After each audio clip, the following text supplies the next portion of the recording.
Assalamualaikum warahmatullahi wabarakatuh.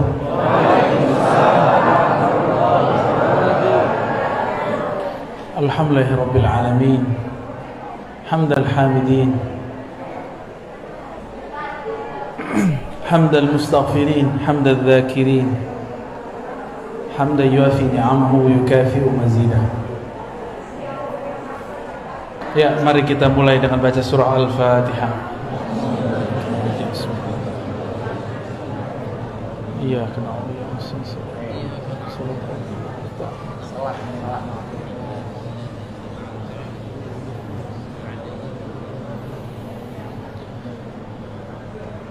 Di dalam hadis Nabi SAW disebutkan bahwa Abdullah bin Amr bertanya, "Ma ghanimatu az-zikr atau majalis az-zikr ya Rasulullah?" Apa ghanimah? Ghanimah itu benefit, keuntungan ketika orang berzikir. Wahai Rasulullah sallallahu alaihi wasallam.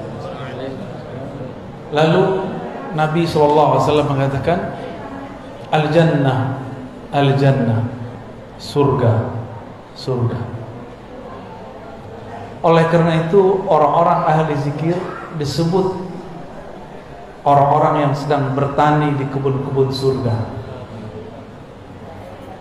Hadis yang sudah masyhur, para asatidz sudah sangat paham. Nabi mengatakan, idza marartum bi riyadil jannah farta'u. Hadis Imam Tirmizi, hadisnya sahih. Jika kalian melewati kebun-kebun surga, bukan satu, kebun-kebun, riyad jamak dari raudhah, kebun-kebun surga, farta'u, maka petiklah. Farta'u juga berarti maka cicipilah. Farta'u juga berarti maka jagalah. Jadi kalau kita mampir di suatu majelis zikir, cicipi, jangan cuma nonton, ikut baca apa yang dibaca, ikut katakan apa yang dilafazkan, maka kita sedang mencicipi buah-buah surga. Seandainya Allah bukakan mukasyafah, maka orang-orang itu akan memandang ahli zikir dan siapapun bersamanya sedang menanam pohon-pohon surga, sedang mencicipi buah-buah surga. Dalam hadis yang sahih disebutkan, subhanallah bihamdi, subhanallahil azim, itu adalah gharsun atau syajarun min syajaratil jannah, adalah pepohonan-pepohonan surga. Maka tadi pagi siapa yang berzikir subhanallah bihamdi, subhanallahil azim, dia sudah menanam. Jika satu kali dia baca, dia menanam 10 pohon. Jika dia membaca 100, dia membaca 100, seakan-akan dia menanam 1000 pohon. Maka orang-orang ahli zikir ini qalbuhu athari ghani, qalbunya kaya. Kalau orang kaya mau apa aja bisa nggak? Maka ahli zikir itu mau apa aja dia tinggal terbersit di qalbunya, Allah kirim. Maka bab zikir ini babul mahabbah, bab cinta, mencintai.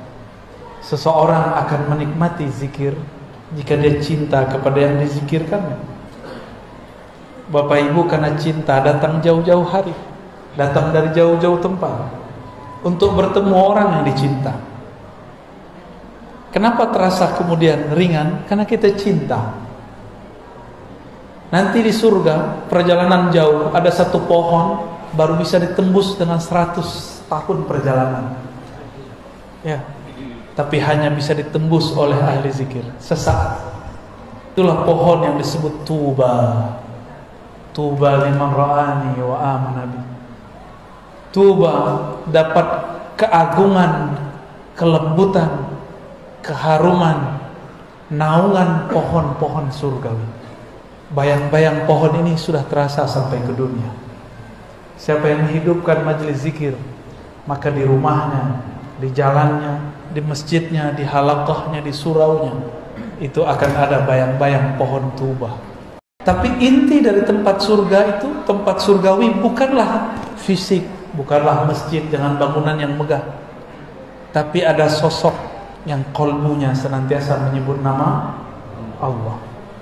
Jadi sebenarnya taman surga itu ada di kolbu seorang mukmin. Qalbul mu'min baitullah, begitu kata ulama. Qalbu mu'min adalah rumah tempat mengingat Allah Subhanahu wa ta'ala. Gimana? Qalbunya sudah jadi rumah Allah belum? Jadikan rumah Allah itu yang pertama qalbu. Fisik ini tergantung qalbu. Ternyata ada kabar gembira. Setiap kali kita mencari majelis-majelis zikir, ternyata itu adalah sifat-sifat malaikat yang ada dalam diri. Dalam hadis Imam Bukhari, Muslim, Abu Dawud, Tirmizi dengan riwayat yang beragam, kita ambil satu redaksi. Nabi SAW mengatakan, Inna lillahi malaikatan tawafun. Di riwayat kedua, Inna lillahi malaikatan sayyaratan fudula. Allah mempunyai malaikat-malaikat yang berkeliling. Fudulan, mereka berbeda dengan malaikat raqib dan atid. Mereka tambahan malaikat yang di luar raqib dan atid. Yaltamisuna majalis dzikr. Mereka hanya mencari majelis-majelis zikrullah. Salah satu majelis zikrullah adalah majelis ta'lim, yang majelisnya membuat kalbu teringat kepada Allah Subhanahu wa ta'ala. Majelis yang dicari malaikat ini,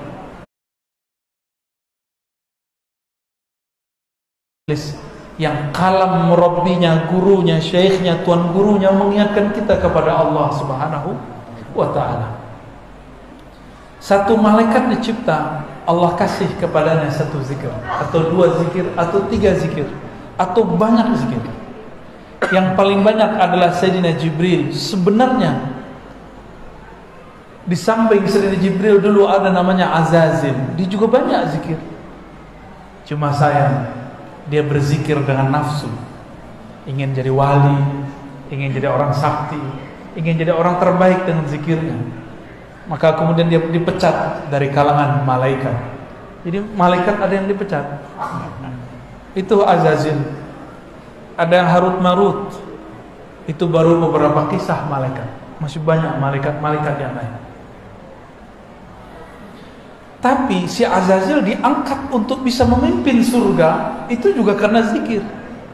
Jadi jika ingin jalan-jalan ke surga, banyak-banyaklah zikrullah. Ya. Apa tanda aroma surga sudah masuk ke dalam diri? Ketenangan dalam jiwa sudah masuk. Berarti sebenarnya sudah pindah alam. Cuma kita masih merasa di sini. Itu yang disebut dalam hadis Imam Muslim, "Ma min qaumin yaq'adu fi maq'adin." Tidaklah ada sekelompok orang berduduk di suatu majlis, yazkurunallah, mereka sebut-sebut nama Allah. Mereka berarti berjamaah. Mereka berjamaah.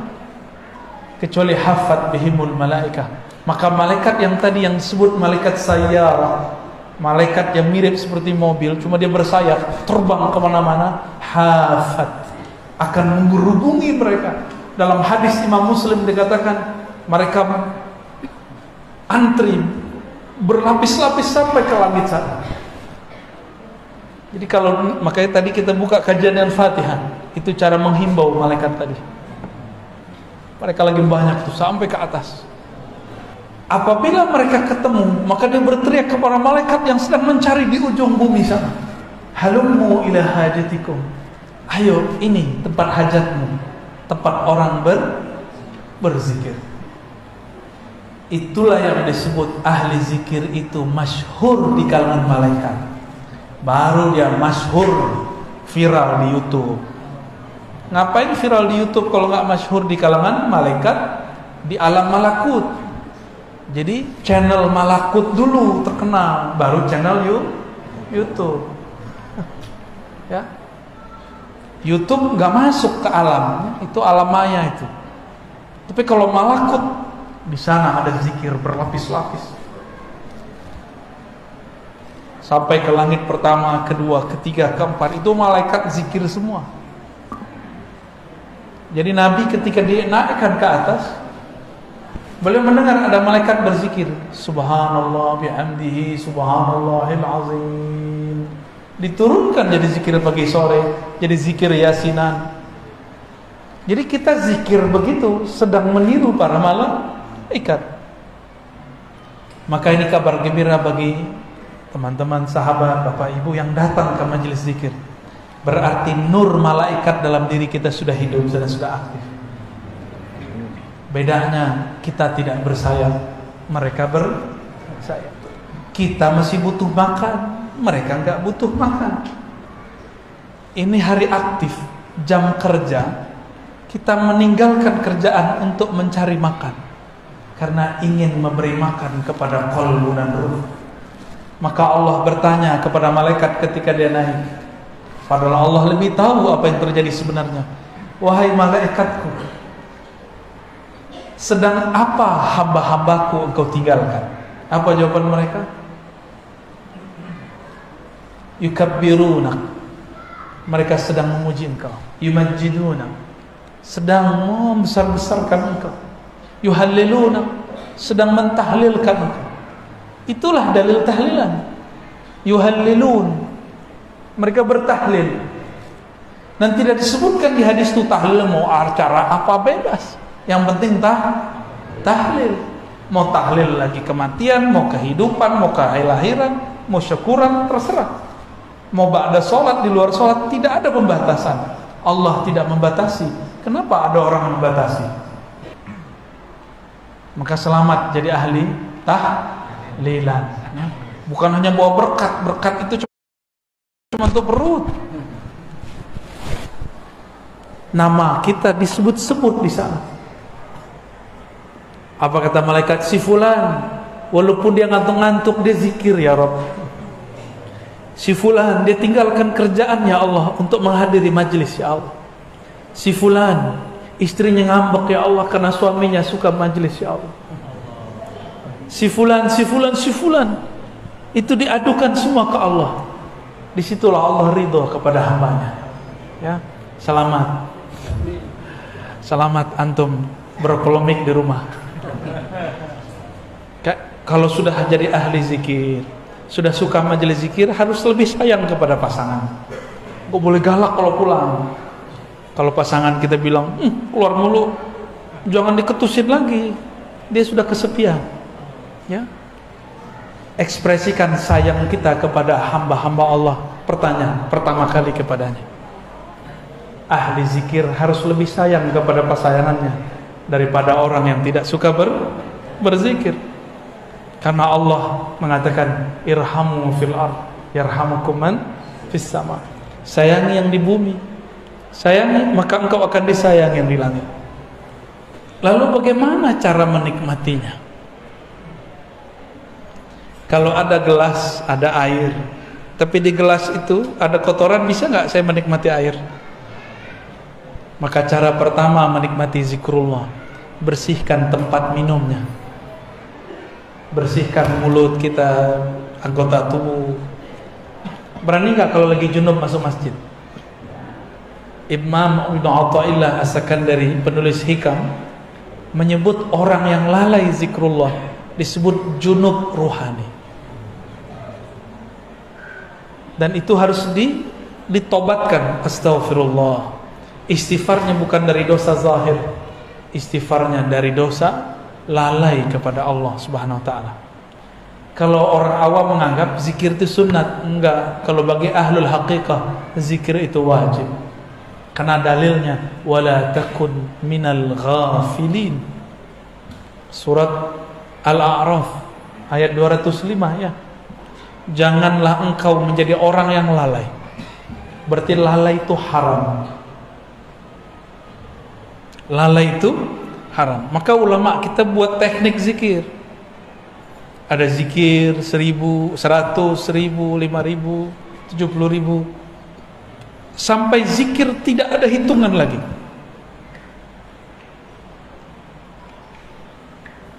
Jadi pertama bersihkan dulu gelasnya, ya. Kita sebut taubat. Udah bersih, semuanya udah bersih. Tapi makan di rumah orang nggak izin, nikmat gak? Maka izin dulu, siapa yang punya air ini? Ada. Siapa yang punya zikir ini? Allah. Maka sebelum kita zikir, kita minta izin kepada Allah. Itulah rahasia syukur. Maka setelah tobat, astagfirullah, kirim Fatihah kepada Nabi, kepada silsilah yang mengajarkan zikir. Itu adalah cara minta izin. Kenapa? Man lam yashkurin nas lam yashkurillah. Yang tidak berterima kasih kepada makhluk, maka dia belum disebut berterima kasih kepada Khalik. Dan sebaik-baik terima kasih adalah alhamdulillah. Afdalud doa alhamdulillah. Doa terbaik itu alhamdulillah. Alhamdulillah itu adalah kalimat syukur.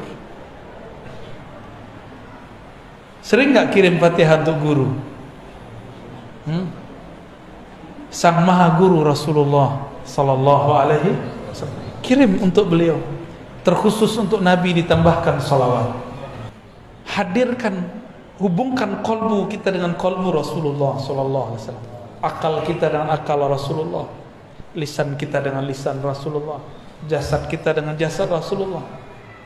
Hubungkan semua ini, disebut rabitah, ikatan Rabitatul Muhammadiyah. Ini yang disebut kul in kuntum tuhibbunallah fattabi'uni. Jika engkau cinta kepada Allah, ikut aku. Maka tubuh kita amalnya ikut amal Nabi, akal kita ikut cara fikir Nabi, qalbu kita ikut zikirnya Nabi sallallahu alaihi. Karena kita tidak semasa dengan Rasulullah, maka Nabi mengatakan, tuba liman ra'ani wa amana bi, summa tuba liman ra'a man ra'a sampai 7 kali, 7 marrat. Beruntung yang melihat aku, percaya kepadaku. Beruntung yang melihat orang yang melihat aku, yang melihat. Jika diteruskan, ini sudah generasi ke 20 sekian atau 30 sekian. Beruntung orang yang memandang gurunya, gurunya memandang gurunya, gurunya memandang gurunya, gurunya memandang Rasulullah sallallahu alaihi wasallam. Syukur-syukur gurunya bermimpi ketemu Rasulullah. Syukur-syukur gurunya diizinkan memandang Rasulullah dalam keadaan yaqظah, dalam keadaan jaga. Maka antum pandang dia. Sungguh tuba, beruntunglah orang itu. Itulah rabitah hakiki. Ditanya Rasulullah sallallahu alaihi wasallam, "Man auliyaullah?" Siapakah kekasih Allah? Beliau menjawab, "Man idza ru'u dzukirullah." Orang yang jika engkau pandang membuat engkau mengingat Allah. Itulah dalil rabitah terkuat. Hadis Ibnu Majah, hadis Ahmad, hadis Abu Nuaim, Tabarani, Hakim, dan hadisnya sahih. Kita pandang dia, kita ingat-ingat dia, membuat kita ingat kepada Allah Subhanahu wa ta'ala. Jika punya guru begitu, pastikan guru itu seorang wali Allah. Ya, seorang wali Allah. Jadi wali Allah itu bukan orang yang pakai pakaian seperti saya ini. Pakai begini bisa siapa saja. Tapi kalau kita kenang dia, kalam-kalamnya, sikapnya, ahwal-ahwalnya, akan membuat kita pindah melihat alam, menjadi melihat yang menciptakan alam. Apa maksud hadis ini? Kalau berzikir mau nikmat harus punya guru. Ya. Harus punya guru. Maka berzikir itu jangan hanya lewat YouTube.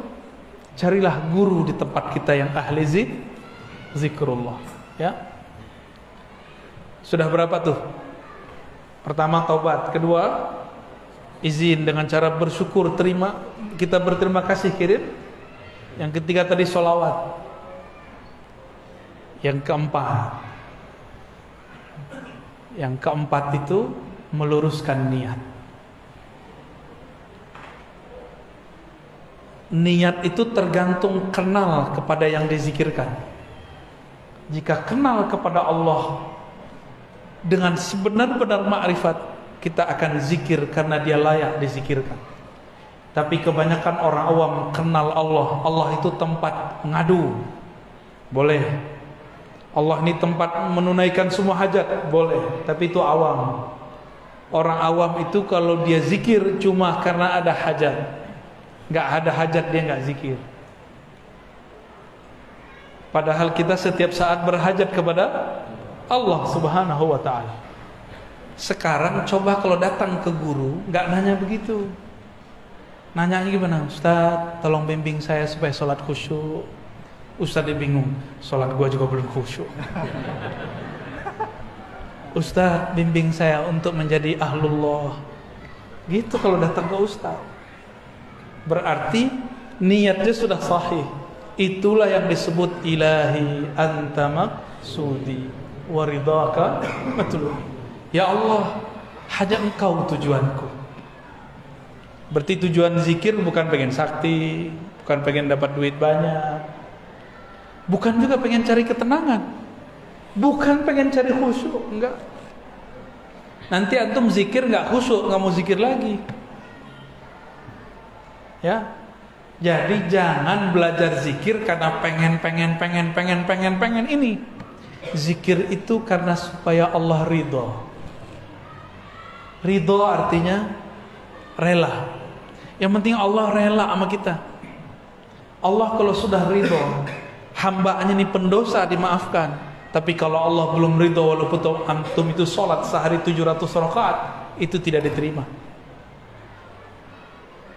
Kok bisa begitu? Karena Allah belum ridho, kan yang dipandang Allah kalbunya. Jadi baca ilahi anta maksudi wa ridhaka matlubi itu penting. Disebut tashihun niyah, meluruskan niat. Kami kalau dulu belajar hadis, belajar Quran, ada namanya adab hamilil Quran atau adab talibil hadis. Adab belajar santri Quran, santri hadis. Nomor pertamanya apa? Tashihun, meluruskan niat. Tapi saya baru dibimbing meluruskan niat bukan waktu belajar hadis, waktu belajar zikrullah. Guru saya bilang luruskan niat. Dulu belajar hadis enggak, belajar aja.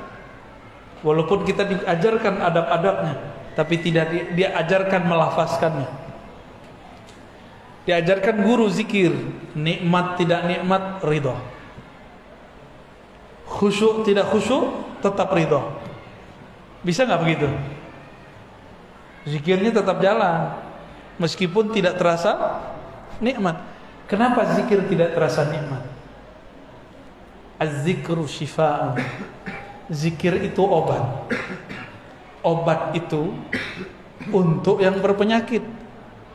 Tapi obat orang dewasa pahit atau manis? Pahit. Mau mengobati kalbu? Maka nikmati pahitnya zikrullah. Nikmati pahitnya tahajud. Orang tidur kita bangun. Nikmati pahitnya sedekah. Itu bertengkar loh dalam hati. Coba antum sedekah, bertengkar di hati. Kasih enggak. Enggak. Sih. Enggak sih. Pasti begitu tengkar. Udah megang tasbih, datang syaitan, bid'ah. Syaitan tuh. Ada yang merasa ya? Udah jalan tasbihnya, subhanallah. Tahu handphone bunyi, terganggu lagi. Maka tips menikmati zikir. Apa kata Allah kepada Sayyidina Musa? Ikhla'na alaik. Tinggalkan sendalmu, aksesorismu. Jadi kalau mau zikir, matikan handphone. Ya? Matikan handphone. Kita punya smartphone yang canggih. Nih. Kalau lagi zikir, dia di-off-kan dulu sebentar. Ya, di-off-kan ini. Gimana cara meng-off-kan ini? Pakai syahadat. Asyhadu alla ilaha illallah. Ajak, wahai akal pikiranku, bersaksilah tiada yang berhak disembah kecuali Allah, Nabi Muhammad Rasulullah sallallahu alaihi wasallam. Syahadatkan akal kita, syahadatkan qalbu kita, baru zikir. Nah, ini paling kunci. Setelah tadi meluruskan niat, kembali ke depan. Syahadatkan diri kita sebelum mau zikir, mau sholat, mau sedekah, mau apa aja, syahadatkan dulu.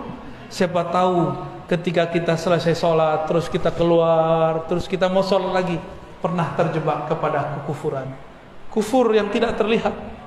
Maka kita syahadatkan dulu pikiran ini, qalbu ini, tubuh ini, baru kita masuk lagi ke alam zikrullah. Ya, jadi sudah berapa? 5 ya. Bisa diulang. 1, tobat. 2, syukur. Pertama, syukur kepada makhluk, kirim Kenapa Al-Fatihah? Karena Al-Fatihah itu ada alhamdulillah di dalamnya. Alhamdulillah adalah afdalud doa, afdalus syukur. Syukur tertinggi, doa terhebat. Terus sholawat. Kenapa sholawat? Yang membuat kita bisa zikir sekarang Nabi bukan? Kalau Nabi nggak ajarkan, bisa nggak kita? Jadi sombong sekali kalau ada orang zikir tidak bersolawat. Inilah perbedaan antara Jibril dengan Azazil. Itulah beda antara Nabi Muhammad dan iblis. Itulah beda antara mukmin dengan kafir. Dia bersolawat. Ya, banyak-banyak solawat. Kalau bukan karena solawat, zikir kita nggak diangkat. Solat kita yang nggak khusyuk itu nggak akan diterima. Inilah lebih kurang pengantar tentang bagaimana cara menikmati zikrullah. Jangan fokus kepada yang zahirnya, mulailah masuk kepada yang batinnya. Nah, semua itu nanti disebut dengan kaifiat zikir.